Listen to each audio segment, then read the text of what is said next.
What is it? I have to go or what? Yeah, that's towards me is going, yeah. Man, use your mouth, you know? Do not just sign. So what? Okay, towards me means come forward. Yeah, that's why I want to see you. Oh. Come on, man. What do you want for me to do? Use your mouth. Tell me what to do.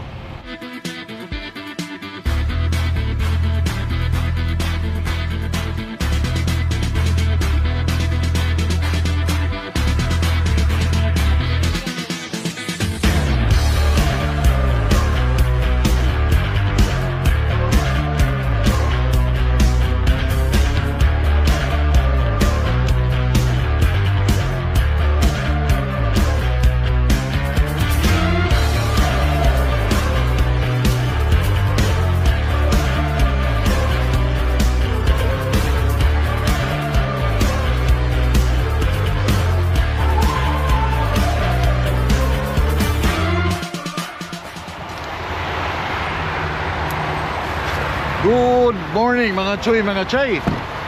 Good morning internet, good morning viewers. Welcome to Minnesota. Few minutes nasa Minneapolis kami as usual. Tumigil muna kami dito para mag 30 minutes break. Kanina pa kami nag-start around 4 o'clock ng umaga. But dahil hindi ko makita itong aking clip sa aking phone, hindi ako nakapag-vlog pag alis namin doon sa parking kanina. So 30 minutes break, meron pa kaming around almost 6 hours na driving hanggang makarating kami ng Iowa, Davenport. Yeah, Iowa, Davenport bago papasok ng Illinois mamaya. Doon kami magpapalipas ng gabi. And that's around 1,000 plus kilometers. Kagaya nung pinakita ko sa inyo before, kahapon, yung aming tatakbuhin. Yeah, take a look sa highway ng Minnesota. Grabe kabisi ang mga tao. Yung iba galing pa ng Fargo, galing pa ng Canada. Yung mga kotse papuntang Minneapolis. No, napakabisi. Ang tawag dito sa highway, this is I-94, Interstate I-94, Interstate 94. Yan ay eastbound papuntang Minneapolis and then hanggang Wisconsin, lusot ng Iowa. So marami siyang lusot itong highway na to, all the way hanggang Chicago via Minneapolis, Wisconsin. And this one all the way naman ng Fargo, North Dakota. Then diretso naman siya ng Canada pag kanan. Then diretso siya all the way hanggang westbound sa Washington papuntang Montana, Idaho, and then hanggang British Columbia. Itong highway na yan papunta ng straight westbound papunta ng British Columbia sa Canada. Diretso na yan. I-94, I-90, ano pa bang kasunod nun? Basta straight lang yan, kahabaan yan all the way there. Ng Canada, banda doon ng Canada. British Columbia, diretso pa. So anyway, para akong reporter dito at nagre-report ako sa inyo traffic live update. Mamaya ko check yung aking trailer dahil kailangan ko na mag-washroom. Bit-bit pa akong bit-bit akong basura. So kita nyo guys, ang ganda na ng kanilang rest area. In a few days, puro na green yung mga kahoy na yan. Frozen yung inuman ng tubig. Maraming mga tumitigil galing Manitoba, Bison Transport, taking their 30 minutes break. Yung iba dito tapos na sigurong driving hours dahil baka panggabi.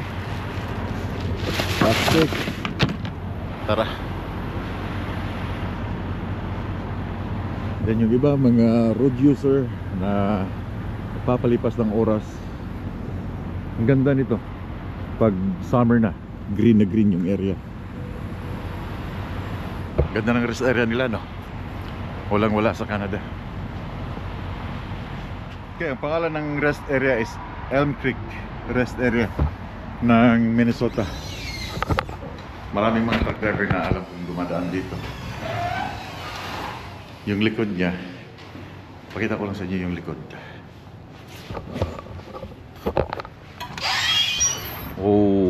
ito yung likod niya. Mas marami pang upuan doon sa likod. Mayroong picnic area. Pwede kang maglakad. Example, babiyahe ka. Titigil ka dito, gusto mo mag-stretching muna, gusto mo mag-walking muna para ma-stretch yung katawan mo. Meron siyang mga pavement doon, doon sa baba. Pababa doon. Ikot ka doon, malaki siyang rest area. Yeah, pwede ka magdala ng aso. I don't know, baka nga pwede mo dala ng aso. But pag summertime, sobrang init, dala ka na yung pagkain, picnic kayo dyan, solved na, di ba? Yung isang biyahe ninyo. Kung mahilig kayo magdala ng inyong food packs para hindi na kayo bibili sa highway, pwede rin. Check ko lang siya para bago tatakbo ulit after ng 30 minutes, alam mong walang ka flat.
Hindi siya gumagalaw guys, hindi umiilaw. Mamaya papagawa ko ito mamaya. Yan o, mahina na o.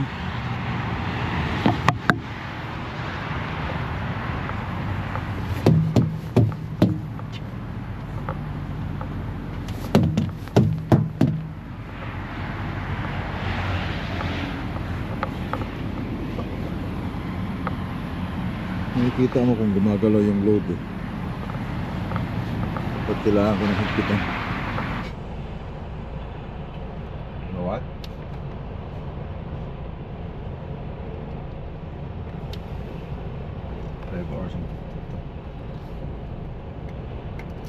Sakto lang talagang oras natin, 5 hours.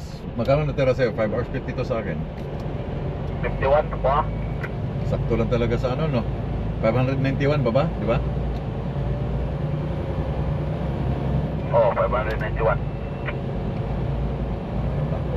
Kung hindi tayo abot dun sa labs, adi exit ka na lang sa ano, large truck stop.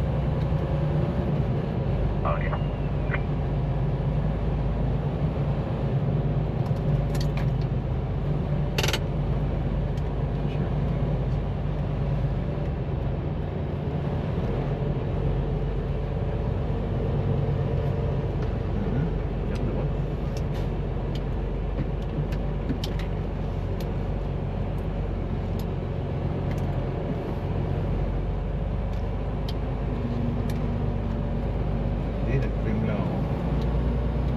Katulog ko eh, ikaw.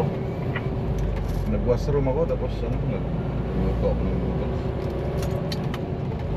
Noodles lang.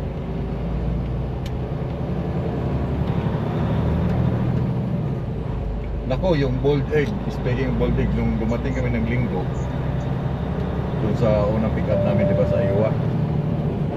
Bakit? Something ano, yung rotten egg. Di ba kaka ano mo lang yon, kaka boiled mo lang nun. Sabi ko, ba't parang may mabaho? Eh nung gabi, gusto ko sanang mag noodles at maglagay ako ng itlog sa noodles. Binuksan ko yung itlog, mabaho. Tinapon ko na, yeah be.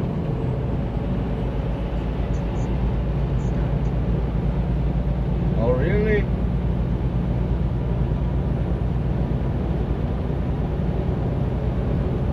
Galing. Oh, reals. Your crush? Yeah, everybody. You're gonna invite Braille on your birthday?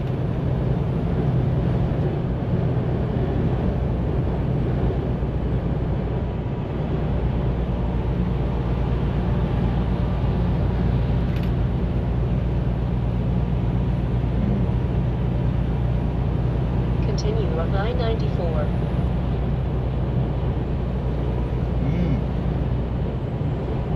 Oh, tinapon ko na lahat.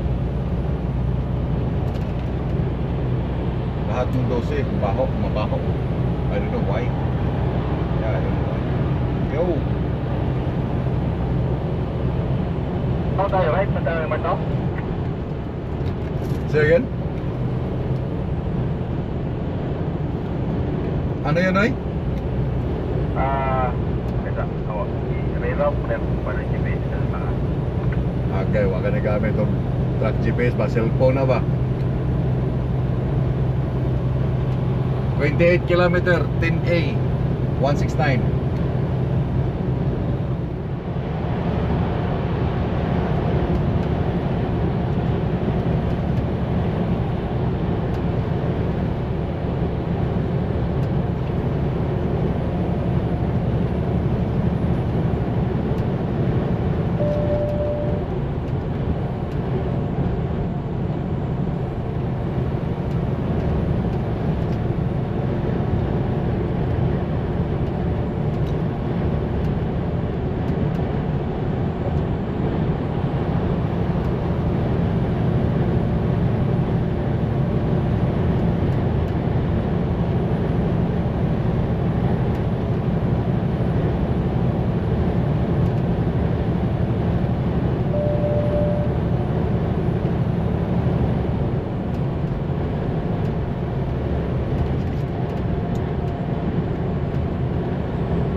On my blind spot.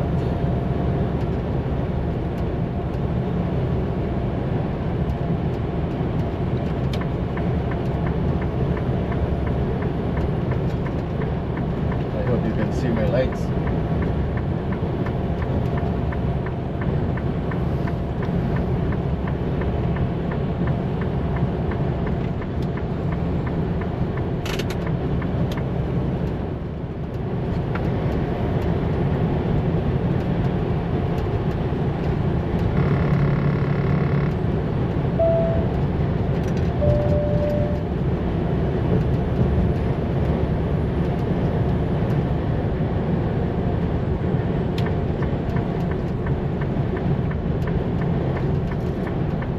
Lane mark, 10A. Copy, 4 lane, yeah. 10A.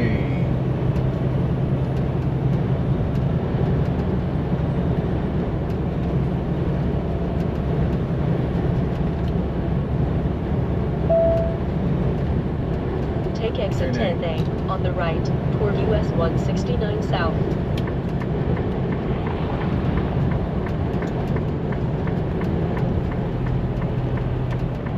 In 1.5 kilometers, arrive at coordinates on the right.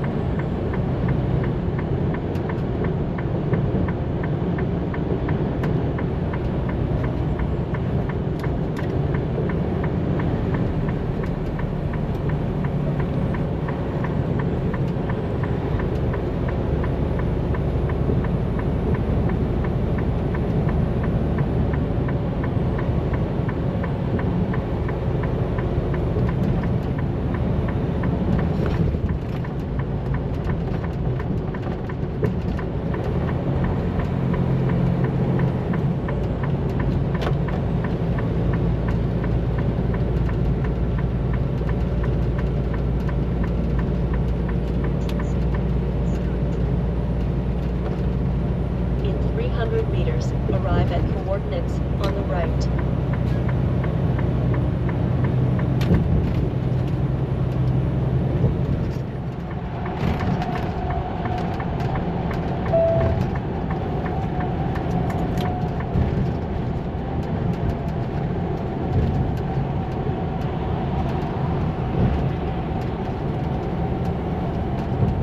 Take exit 116 on the right to County Route 101, then keep left.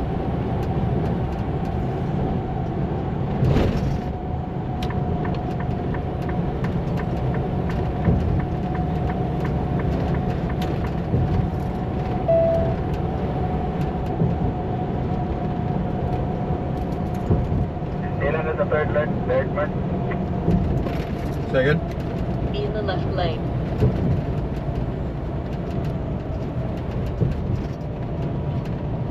In 1 kilometer, arrive at coordinates on the right.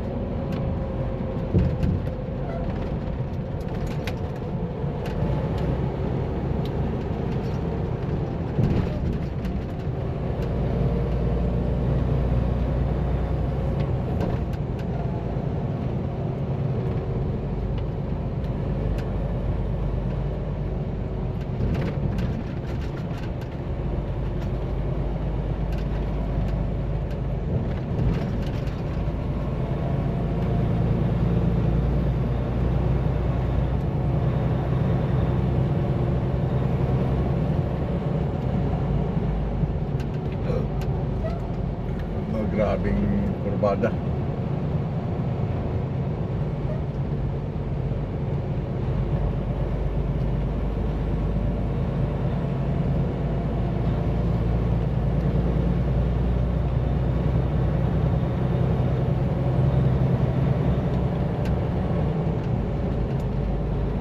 In 200 meters, arrive at coordinates on the right.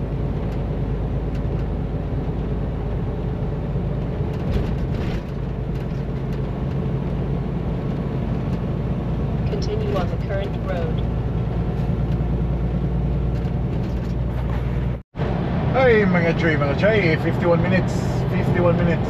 Oh no, 30 minutes. Woo! 39. 39 minutes left. 50 kilometers. 50 kilometers, 30 minutes. So matitira kami ng 9 minutes. Plus traffic light. Hanap ng parking.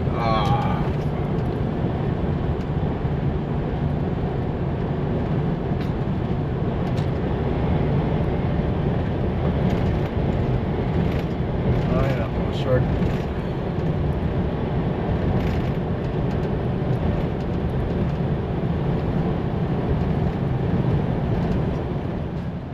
Oh! 10 minutes. Arriving at coordinates on the left. Thank you. Grabe guys. Ubos ang oras namin. Kasi Krodo, ubos din. Yan o, nasa pula na eh. Pula na ba? Yan.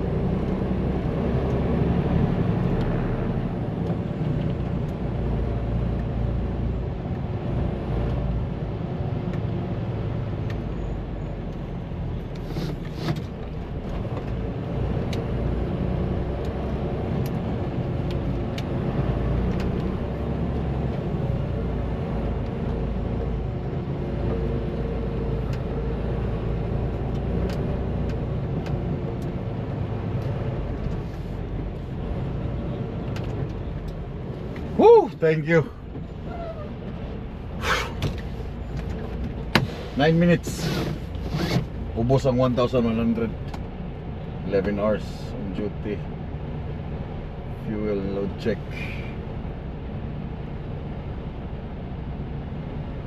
Grabe man. Init.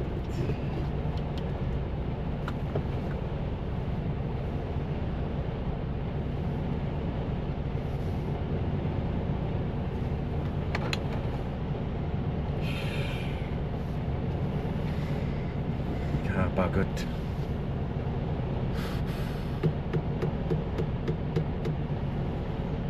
Number 24.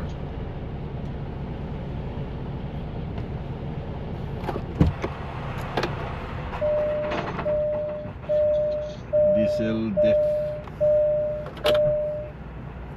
Grabe eh. Pagod. Doon lang kami na medyo nag-slow down sa Cedar Rapids at saka Waterloo, may mga traffic light, pero pagdating dito wala, lat-rat talaga. So marami pang space, pwede pa kami mag-park dyan anywhere. Pwede pa, cash advance, no.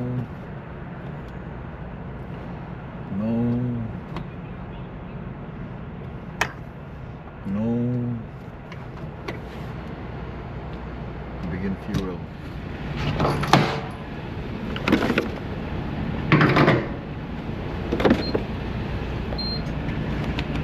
The hell? Oh? Walang laman. Empty. Empty.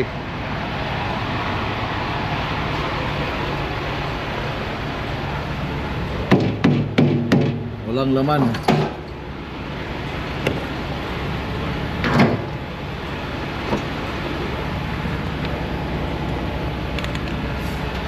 Full tank yung diesel, mga 140 gallons. Ano, survive? Sige, nilipon pa mo. Kung ano na po magplakaw. Grabe. Baka dyan kami paparada mamaya sa harap or dito na sa gilid-gilid. Nakakapagod, grabe guys. Grabe talaga. Tapusin lang namin to. Pahinga lang namin kanina, 30 minutes break. Then that's it. 30 minutes break, 11 hours straight. $500, 135 gallons. Ang next namin na stop ay Tennessee. Bukas, lagpas ng Nashville. But before mag-Knoxville, yung aming parking sa Oakdale.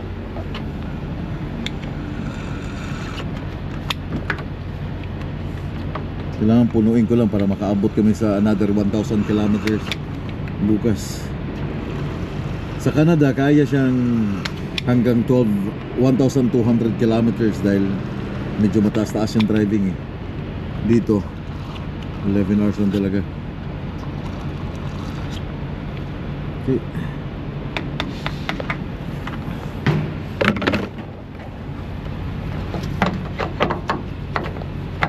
Dahil sa refuel, sabay mo na rin yung DEF para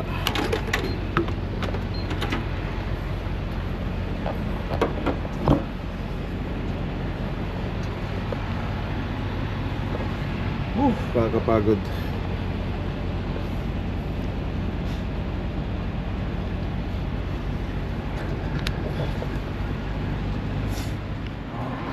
Pasok muna ako dun sa shop kasi wala siyang ilaw eh, yung strobe light niya. Tatanong muna ako kung may bakante sila.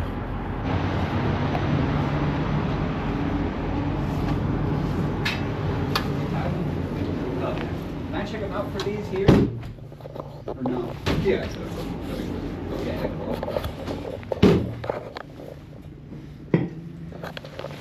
Tatanong ako para sa aking lights. Hi. What can we do for You have space now for lights? Strobe lights. Yeah, we can do that. Let me get your information here. Yeah. What is your phone number? Just looking to get approval to get his strobe lights looked at here. Yeah. Work. Your name, sir? Everett. B-E-V-E-R-E-T-T-E. And reference number on this for you guys? Just the truck number. Be the truck number. 1446. 47. Or, yeah, 47. All right, perfect. That's all I need, boss. We'll get him in right now and get it looked at for you. All right, I appreciate it. Thanks. Yep, thank you. Thanks. Yep. Bye-bye. All right, boss, you go ahead and come around the back side of the building for me. I'm going to pull in the repair bag. For the What door? repair? Okay. The last side, the last one? Yep. Okay. So, meron akong approval para pagawa yung aking strobe lights. Dahil kailangan ko siya as pag oversized load. Wala na daming tanong. Wala na daming kuskus balongos. Kasi required siya eh. May strobe light yung likod ng trailer. So buti na lang hindi masyadong busy yung shop, kaya magagawa agad. Pero I think nagawa na to before nung tawag dito, galing ako ng Buffalo. Ito din yung problema eh, nung strobe lights ito. Ito. Yeah. Yan din yung problema before nung pinagawa ko sa Pennsylvania. So dadalhin ko lang yung truck doon sa shop. Naka personal ko, I mean naka ano na ako eh, naka Sleeper berth. Nagapang ko na lang siya. Uy, yay. Baka kailangan na palitan ng ano, palitan ng LED sa likod. Kita nyo guys, grabing init. Grabe, hindi naman talaga grabe, mainit. Plus 13 temperature. Kaya yung mga driver ngayon naka-aircon, walang heater ngayon mangyayari, kundi lahat naka-aircon. Init eh.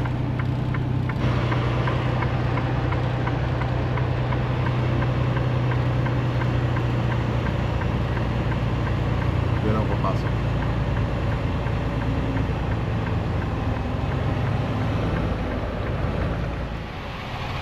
What is it? I have to go or what?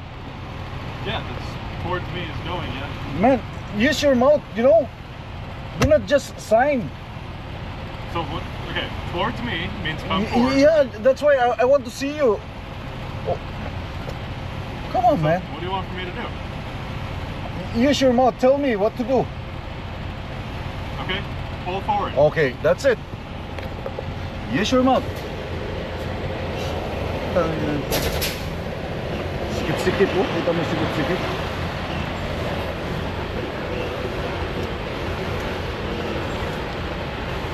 Kalpuhin mo.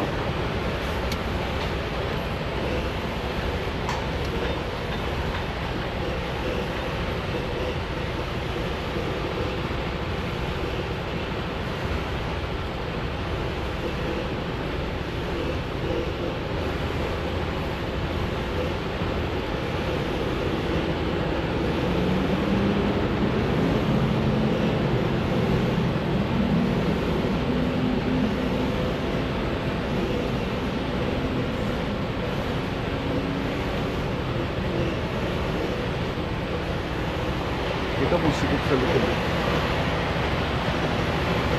Ayun, buka yung bibig eh.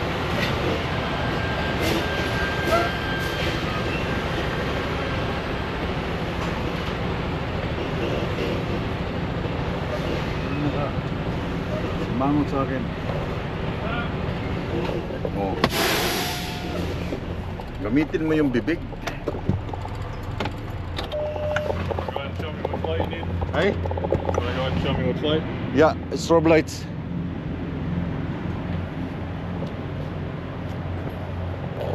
Ano, sikip-sikip po.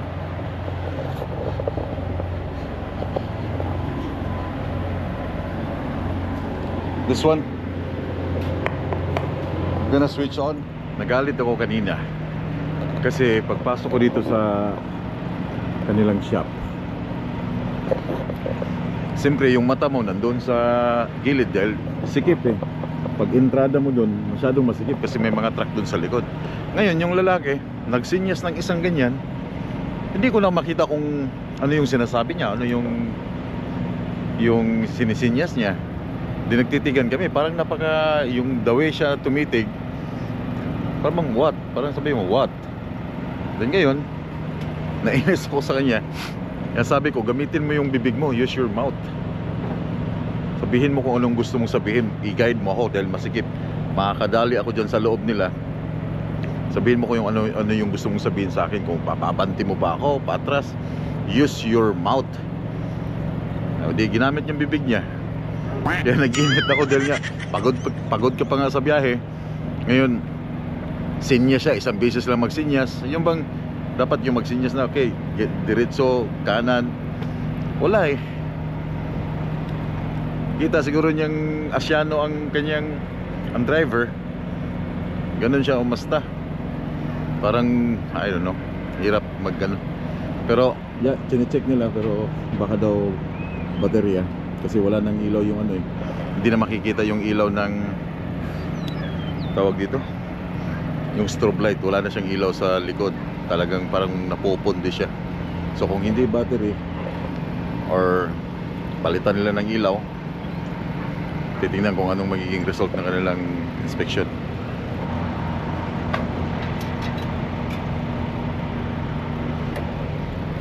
How's the battery? No, they're good. They're good? Yeah. Oh.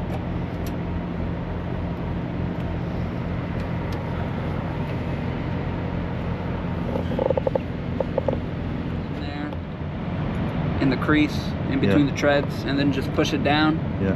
take it out. So it I'm says looking for the black 15. numbers. Yes. So wherever the end of this chrome, like it's at 15, I would say. Yeah. The closest This one, right? 15? Yeah. Okay. And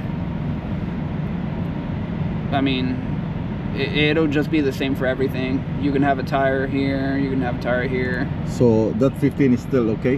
Yeah. Yep. So after 15, like... So for steers, I think it's 6. I think it's 6.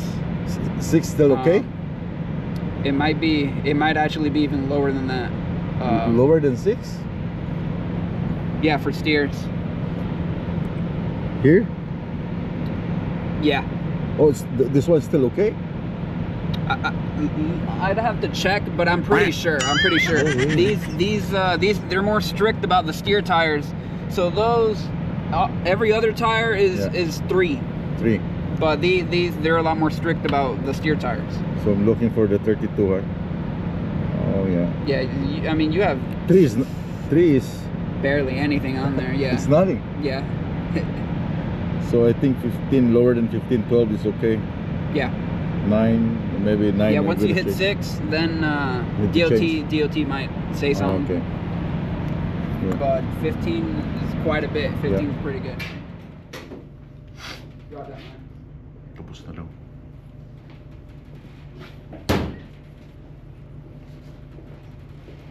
What's the verdict? It looks like it's just a loose wire.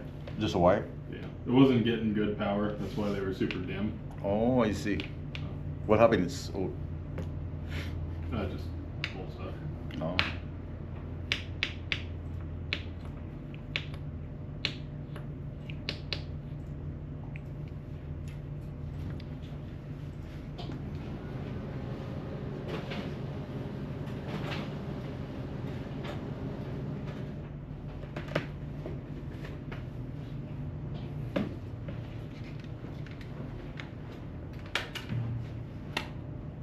And use that for you.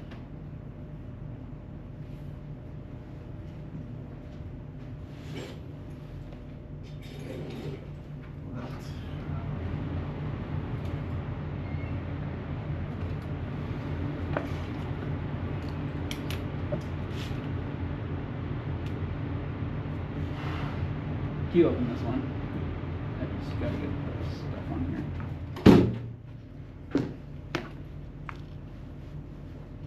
No, stop reading. Just the. Okay, you just worked on the trailer. I saw I just do this one.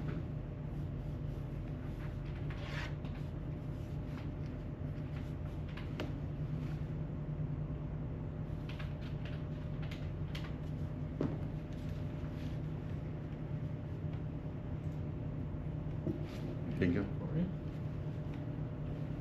Then that's your period. Oh. There. All done? Yep.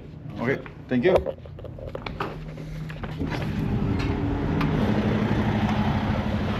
Oh, yeah. Okay, all done. Binayaran ng nagastos ay nagastos $66. Customer discount $12.50. Bakit? Bakit ako nagka-discount? So anyway, babalik ulit ako doon. I don't know kung saan ako paparada ngayon. Kailangan sa gilid-gilid.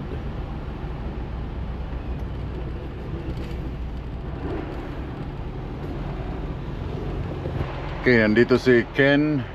So dito na ako paparada sa gilid. Puno na eh.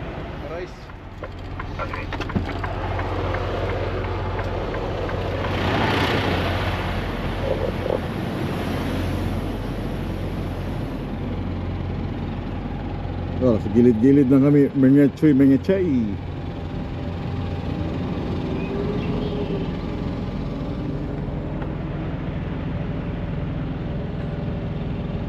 Yun oh, mahina pa rin eh. Pero meron na.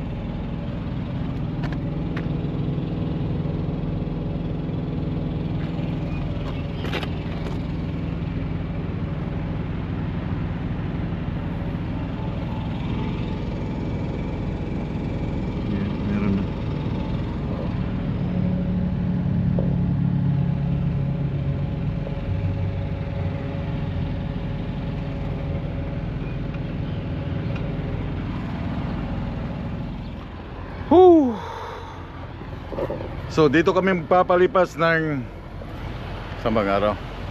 Dito kami papalipas ng gabi. Wala na kaming oras. Hanggang dito lang talaga yung tinarget namin na time or yung kilometrahe. Then bukas nasa Tennessee kami bukas. So paano guys, daghang salamat sa inyo ang pagtanaw. Ay mo kalimot og likes and comments. Kung na may mga pangutana, let me know. Baka sasagutin ko yan pag once na review ko lahat yung mga comment section, mga comments doon sa section comments box. Daghang salamat, pag-amping mo tanan. Magpahulay na may manihapon, and then I'll see you guys ugma buntag.